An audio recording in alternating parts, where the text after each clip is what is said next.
In the last 50 years, the family has gone from strong to weak, from being the bedrock of society to being seen by many as just one of many options in life. The destruction of the family continues today and will continue into the future. The way that it's been destroyed is an interesting look at how liberalism operates in practice. First of all, liberalism pushed the idea of personal liberty. You're your own person. You can do as you want.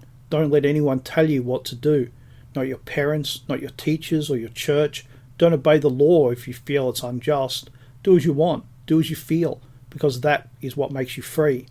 When people try to bring you back into the fold, they are oppressors and fascists. You can't let people like that run your life. Be free. Don't allow them to restrict you. Coupled with this was a very old idea that made a comeback in the 1960s. That idea was free love, which is not about love at all, but about lust.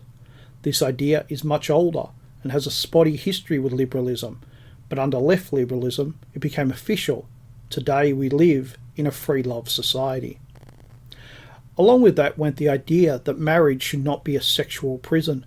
People within marriage should be free to express themselves. If someone committed adultery, they shouldn't be punished. It was a problem between two people. Only those within the marriage could have any problem. It was not something that society, the church, or the government should have any say in. Of course, that rewarded the adulterer and punished the innocent party. But if marriage is not to remain a sexual prison, then that's the price that must be paid.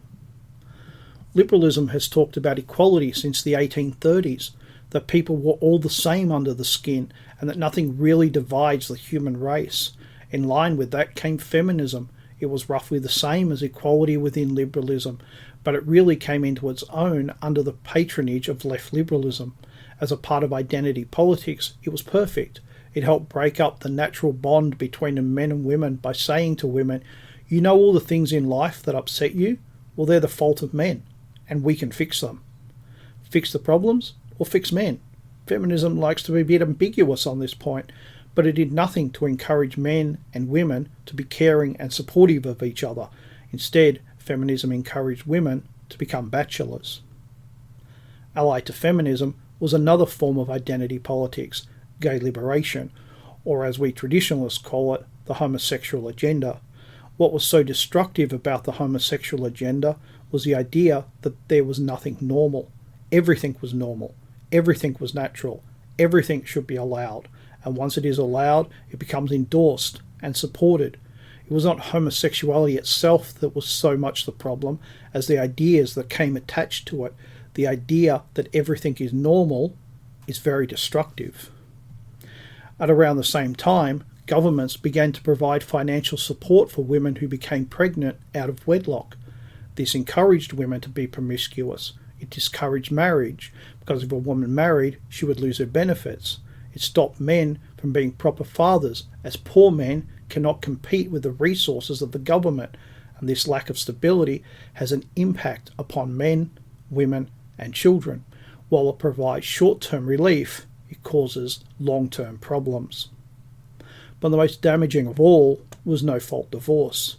The rest might have faded away over time, but no-fault divorce is the plague that just keeps on giving. The idea was that people trapped in a loveless or harmful marriage should be able to divorce. Okay, maybe that's right. Maybe they should be able to. But no-fault divorce goes that step further and says it might be embarrassing for people to have to admit what they want a divorce for. So it's better if we ask no questions and just grant the divorce. Before this, if someone wanted a divorce, they needed a good reason. But now any reason would do. So instead of people trying to make their marriage work because they had to, they now could get divorced. It destroyed marriages. It destroyed family. It destroyed lives. And it still does. But maybe, worst of all, is that it destroys the idea that marriage is permanent, that marriage is a real commitment. It destroys the idea that marriage is forever. This list is only those things that the left liberals brought to bear. It doesn't include the economic consequences of mass immigration or free trade. The family is under threat. The very idea of the family is under threat. People have grown so used to the way the world is today that they think things are normal. But nothing about these times is normal. We need to remember that and to let others know we need to wake people up.